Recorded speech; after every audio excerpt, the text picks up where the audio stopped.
New York City's streets are silent, but in the underground world they were built on, water from the surrounding rivers is seeping in, weakening everything it touches, while the new rulers of the subway system are thriving.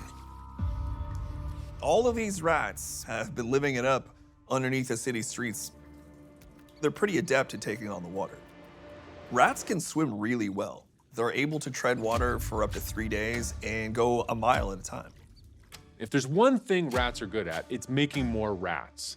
They have huge litters, they breed like crazy, and they're sexually mature when they're only 5 weeks old. So instead of the 3 million rats that are estimated to be around with humans, now there are about 6 million.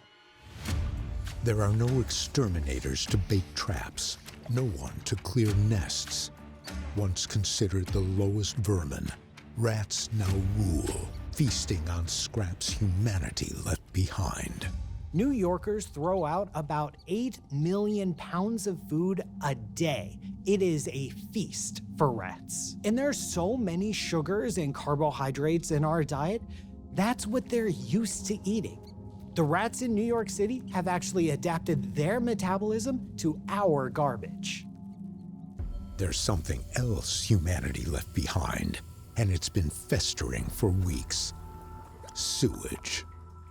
Older parts of the city have a combined sewer system, which means rainwater and wastewater share the same pipes. New York City gets about 45 inches of rain per year, which means it wouldn't take long for those pipes to get clogged and overwhelmed. At that point, raw sewage starts pouring into the subway system. The subways are basically just filled with this toxic soup. It's water, it's sewage, it's garbage, it's street runoff, and it is just chock full of nasty stuff like E. coli.